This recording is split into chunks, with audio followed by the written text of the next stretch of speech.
versus Bronbreakker for the IC title next Monday night on Raw. This was predictable. Everyone knew that. Everybody knew that because of the encounters that they have.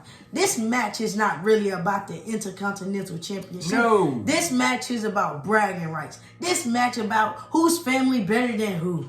And I bet you probably wondered, no, CTG TV 97, that's not what that is. Yes, it is. Yes, it is, because this is what this is all about. Jey's family, Samoan dynasty, 75 years in the making. Yeah. Bronbreakker's family, the Steiner brothers. That's it. Nothing more, nothing less. It's like when you look at it, you be like, they both come from family backgrounds. But whose family is the highest? Whose family is on the family tree? Jey, when you look at the whole Samoan dynasty family tree, his name sits right there up on it. Along with his cousin, along with his brother, including all of them. All of them are on that family tree. So when you look at it, yes, no, this is not about the IC title. It never was about the IC title. No, this is bragging rights for Jey. Jey just want to prove that he has the better family. It's not about the championship. If it was about the championship, families wouldn't even been mentioned in promos. But this is the crazy part about it. This is how it really gave it away. Bronbreakker said, a member of your family's never beat a member of my family. That's the thing. So why are we mentioning family so early if this is about the title? This is not really about the title. This is about family bragging rights. That's exactly what this is about. And then so many people were sad because this match is not going to be a Bad Blood. Newsflash, what did you expect? This match has not even been built up for Bad Blood. Man, they're not really even in the storyline for real. If this, let me tell you guys something. If this match was really going to be about Bad Blood, these two would have had heated arguments, this and that, and blah, blah, blah. And it would have been encounters and all this stuff. None of that happened. This was just a temporary storyline to put Jey in. Because now, this is the thing. Why is Jey Uso really trying to prove that his family is better when his family's already proven that? Man, come on. He don't have to prove anything. Come on. Your family basically is running SmackDown. Your family is basically running the indie circuit. Bronbreakker family, you don't even have to prove anything. Your father and uncle are the Steiner brothers. They are legendary tag team wrestlers. But then you gotta look at it this way, bruh, look at this way, like, just because my dad ain't Rikishi and all of that. Yeah, so that's a problem too. I mean, we get that too, but I mean, Bronbreakker should not be jealous of what the career he has. I mean, hell, you come from a very healthy family. Yeah, you do. Jey Uso comes from a very powerful, wealthy family. A powerful, wealthy family, hungry as well. Hungry family. So in this case, it was never about the title. It was all about the bragging rights. It's about the bragging rights. Then it's like it's like when you look at this, guys, you be like, Jey, when you lose next Monday, what's next for Jey? I'm gonna tell y'all what's next. Easy. Put him back with Jimmy. Put the tag division back on lockdown. Get ready for this whole Bloodline Civil War games. Well, newsflash also to Jey. Just because you have a title match against Bronbreakker, remember, you interfered in Finn Balor's Judgment Day business. Exactly, which I kind of don't understand. Jey, it doesn't involve you. This don't have anything to do with you. You wasn't screwed out of a title. You wasn't screwed out of a title match. If I can remember correctly, Jey, you didn't even fight at SummerSlam. Newsflash to Jey too as well. Next time you come on time when they're actually beating him up, not 13 minutes late. Exactly, man. If you was going to be late, the beatdown was already done. You could have stayed backstage for that one. But this is the thing. You came out and saved them. But how loyal are they to you if you get beat up next Monday night by them or by your family, by Solo's Bloodline? Exactly, because Solo Bloodline has took it up a notch. They're invading the brands now. See, they was running Fridays, beating down everybody on Fridays. They took it up a notch by heading to NXT. Tonight, they literally ruined a whole tag team match. Man, they beat up all four of these men. Montez, the Street Profits, and Nathan Frazier and Axiom. And in the end, they made it very clear. Orders by the tribal chief. So Solo are giving the orders. Save the best for last. Who is the last brand the Bloodline got to show up on? Raw. Monday Night Raw. And you see how easy that was just to manipulate that? Yes, Monday Night Raw. The home where Jey Uso is. Literally. So Solo's basically going to be watching Jey the whole entire week. And when he shows up, don't even look surprised. Just nobody's going to be surprised. Because you got to look at it. This match can go either way. It can go either way. Judgment Day interferes, but look, I see this the way. If the Judgment Day interferes, that means Rhea Ripley and Damian Priest will come out there. They'll still take the whole distraction away from Jey. And he'll still lose. Now, if his family comes, they will literally cost him the match and beat him up. I think everybody would love to see the 3 Bloodline members cost him the match so the War Games can officially start. And when the War Games officially start, there's no stopping that at all. Because let's be honest, tonight on NXT, we saw Jacob for 2 and we saw the Tongan brothers. All 3 of them put in work, did not disappoint. They left everybody hanging. So this is the thing. After next Monday, after Jey loses, what's next? What's next for him? Because I feel like, you know, everything just kind of has drained out for Jey. Jey had all these opportunities. Jey get the same treatment over and over and over again. The treatment goes like this. Jey wins the qualifying matches. Yes, he do. When it comes to the title matches, he loses. Y'all got to stop. Enough is enough. This is it. I'm calling quits on it. Leave it how it is. Jey in these qualifying matches, keep him out of it. Let the next person win. Because we know Jey ain't winning. This whole singles thing, y'all really thought Jey was going to win a singles title. Hate to break it to you. It was never going to happen. Jey Uso's singles competition run has literally been on the chopping block since it even started. Because it was not good. There was no build-up behind it at all. So Jey's singles run has been on the chopping block ever since then.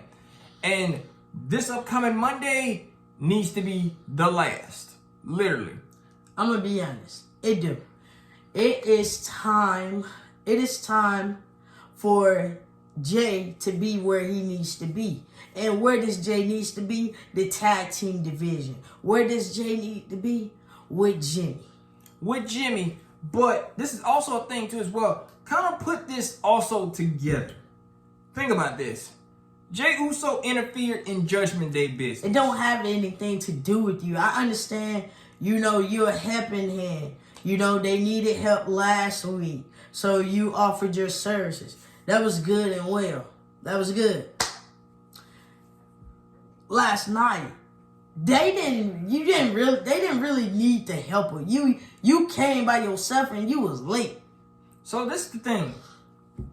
Why would you interfere in Finn Balor's business? It don't have anything to do with you. With Rhea and Damian. Don't have anything to do with you. It never did. And then you also got to keep a huge sharp eye on Bloodline 2.0. Yeah, because they have stepped it up. They have invaded They have invaded NXT. Monday Night Raw, y'all are the last show that they're going to. They're going to have their own little invite. But you know, but this is the thing. If you're Jey Uso, again, you're in the title picture. Again. This is the last one. You faced Gunther. You lost. And don't put that one on Jimmy. All Jimmy did was ring the bell. You took your eyes off the prize. Ain't nobody tell you to go and jump on Jimmy. You did that. You faced Seth freaking Rollins for a World Heavyweight Championship match. You lost. You faced Damian Priest for a World Heavyweight Championship match. You lost. This is it. You participated in Money in the Bank this year. You lost. You went against Roman Reigns for the title. You lost. and last but not least, for God, honest sake, you face Braun Breaker next Monday night on Raw. And you're about to lose again. Give it a break, bro. This is it. This is it. I understand the Yeet movie. Y'all like the Yeet. Well, it's all good now. Just because y'all are behind him, just because y'all Yeet with him, that's not going to get him no title. And I know a lot of people out there probably saying, "Oh, CTG is kind of being a little biased." Well, no, look, we're not being biased. This is just facts. We're not being biased, but this is the thing right here. I mean, because let's be honest, right quick. How would you guys feel? Once again, if Jimmy did make his appearance on next Monday, how would y'all feel? Jimmy would take everything away from Jay. Jimmy's pop would take everything away from Jay. Well, nobody care about his match. Nobody would be like, "Oh, it's Jimmy." Where he been at? What about Jay? No, forget about that. This Jimmy. Exactly. So this is the thing. Jimmy shows up next week and takes all the shine away from Jay. What's gonna happen next? Everybody's gonna be mad. Somebody's gonna be mad. But in this case, we know WWE is not going to book it like that. They're not gonna do that. But this is the thing. Everybody knows specifically, and people knows this after watching it. They know Jey Uso cannot win a big singles title. He's not made for it. It's like we're not sitting up here and being like, "Oh, he ain't fit for the singles division." Nobody's saying that. It's just not time. Well, this is the thing. Jey Uso never really came out and actually said, "I'm actually ready for a singles title." He never said it. He never said that. He never talked about it. He talked about it, but at the same time, he said in the future. He never said right now. I mean, let's be honest. The way Jay is right now, Jay can't carry it. Won't be able to carry it. So you have to wait until he is actually ready to hold a singles title. Jay ain't ready. Now it's not the time. Jay's not ready. He's not ready. I think, to be honest, it's just time to put him back with Jimmy. Jay is his best when he is with Jimmy. So it's like when you look at Jay fighting next week for the IC title again, but with a new champion, you're gonna look at this and you're gonna be like, do he need to watch out for the Judgment Day, or do he need to look out for the Bloodline? I'm going to be honest, the Bloodline never mentioned Jay, never targeted Jay. Solo put looking eyes on Jay. So when you look at it, Jay, just look out for both. Just look out for both. It should be, I need to watch out for them. I need all that. No, you just need to watch out for both of them. You need to watch out for both. Because who you think is coming may not show up. Because when you least expect it, like, "Oh, it's Solo," and like, that's not Solo. That's Finn and his Judgment Day. That's basically it, getting payback for what you did. But you know how crazy this would be, though? What's that? The Judgment Day, right? How crazy would it be if they was to lead the Bloodline out there? That would be the most craziest thing. Oh, that would be the most sickest thing in the world. But this is the thing. We already know that's not going to happen. That's not going to happen because Judgment Day, Bloodline business, they ain't got y'all on two separate shows. Y'all in two separate storylines. Judgment Day, you ain't got nothing to do with Bloodline business. But the way I see it is, it's like Jay need to look out for both, because tonight really just opened my eyes. Yo, 2.0 Bloodline took it to another level. They went to NXT. See, they on Fridays. They took out everybody on Fridays. They went to NXT, took out everybody on Tuesdays. Literally took out the Street Profits for good. I guess that's a message to Angelo Dawkins and Montez. Yeah, like, get the hell away from us. Y'all done. Yeah, like, y'all are done. No more opportunities for y'all. But if you look at it, if they popping up like this and destroying the tag team matches, imagine what's going to happen next Monday if they invade Monday Night Raw. No one is safe from the Bloodline 2.0. No. Nobody's safe from them. But this is the thing. You got to look at this. Do you really actually think that WWE's going to take the title off of Braun Breaker after he recently won it? He just won it. This is his second title defense.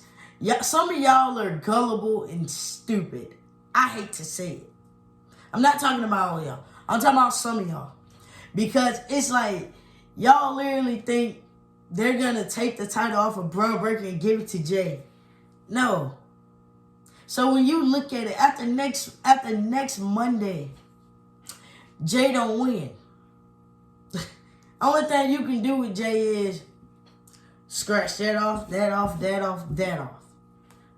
Let's bring Jimmy back. Let's bring Jimmy back. Then out of nowhere, then you get hit with the real life sense. Like, maybe we were right all along. Yeah. Jey is his best when he is with Jimmy. From the past year and a half, without Jimmy, the only thing Jey has been doing is yeeting with the crowd and all of this stuff, but not really winning anything for real, not really being taken serious. I mean, don't nobody really take Jey serious. So when you look at Jey, you be like, really? So this is the thing too as well. Monday Night Raw, the IC title's on the line. It's not even about the IC title, it's about bragging rights. Is this Jey Uso last opportunity? Yes, it is. Yeah, this is done. He had too many opportunities. This is it. This is it for Mr. Main Event, Jey Uso. And then after this is all said and done, do we retire the name Main Event Jey Uso? Do we finally get rid of it and just just keep Jey Uso? I feel like this. Main Event, that name should go out the window after next week because he ain't been Main Event nothing. He's been big-headed the whole entire time. Only reason he was called that is because Roman gave him that name. Well, now, in this case, it's starting to really show that you're not really that Main Event Uso. You was a Main Event when you was with Roman. So now, there it is, folks. It's all put out there. The Judgment Day. Solo's Bloodline. Because, once again, the Bloodline never mentioned the Bloodline never mentioned Jey. Nope. Never. But a couple weeks ago, Solo put on him Instagram, like I said, show where he was beating up Jey. Last year at SummerSlam, he put the looking eyes. Then, so it's like when you look at it, when we think Solo ain't got no plans, Solo making plans. Making boss moves in silent ways. Silent moves, man. Literally. Who would ever think the Bloodline 2.0, Tonga Loa, Tama Tonga, Jacob Fatu, all three of these men on NXT, they shut the show down. They end the show. How crazy is that? Would you want that for Monday? Yeah, I mean, look at it. You talking about family bragging rights. Braun would have a fit with this. Oh, yeah. He would have a laughing fit with this if the Bloodline was to cost him this opportunity. Oh, yeah, most definitely. He'll have a laughing day with it. He wouldn't be mad or nothing like that. So basically, it's all put out there. And then not to mention, to the people on the internet that we've been going back and forth with, literally saying, now, ask yourself this. But then again, they can't just, I can say this. They can cost him the match, or they can beat him up after the match. To be honest. It can go either way. They can just have bronbreakker eat him up and just eat him up like that. And then they beat the hell out of him. And they come from out of the crowd or whatever, or they may just come down and rap the solo music. But ask yourself this. Yes, Jey Uso is over with the crowd. Yes, he's over with WWE Universe. Yes, he is. But do you really actually think that the WWE is really going to give Jey Uso the IC title just because he's over with the crowd? It don't work that way. He's not LA Knight, guys. Hell, LA Knight is, him and LA Knight are two different people. He's two different people. So in this case, because when you think about, you hear people say this, like, oh, they're going to give him the title because he's over with the crowd. It don't work like that. It don't work like that. I mean, look at it this way. LA Knight, yes, he's championship material. Everybody is happy that he got a championship. Everybody's happy. Yes. Jey and LA Knight are two different folks, though. Jey is just this. He belongs in the tag team division. And who the hell is going to keep yeeting every Monday night on Raw if Jey Uso wins the IC title? Like, literally. That's going to get played out. Man, it's going to get boring. After a while, people just going to sit there. So it's like, y'all really gotta ask yourself, is Jey really ready to be IC champion? Then you gotta look at WWE is looking out. Who is the future of this company? Bronbreakker is the future. Bronbreakker walks like a champion. He talks like a champion. He moves like a champion. He is the champion. He is championship material for a reason. He's the future. So when you look at it, can this guy be a future world heavyweight championship? Yeah. Yeah. It's written down. Yeah. It's written. But ask yourself this is the question of the night. After, what's going to happen to Jey Uso after Monday night on Raw after he loses to Bronbreakker? Exactly. What's next? Yeet movement. if he loses, what's next? Because I really don't see this whole Rhea Ripley storyline thing. No, nobody see that happening. And another thing too as well, who will step up next to Bronbreakker after the Jey Uso and Bronbreakker match? It's gonna be interesting. Mind you, there's a lot of hungry talent back there, and Bronson Reed has made it very clear. He wants next. He wants that damn title off of Bronbreakker. I mean, so saying Big Bronson Reed versus it'd be a good match. A lot to ask yourself. Make sure y'all tune in this week. We are not done. It's WWE week, and especially Friday Night SmackDown on USA Network, 3 hours. Yep. So make sure you guys hang out with us. Also, Roman Reigns returns this Friday. Oh, of course. So make sure y'all tune in. Make sure y'all hang out with us this upcoming week. We are not done. We got plenty more to cover. Yep. So make sure y'all stay tuned. See y'all next time. Peace.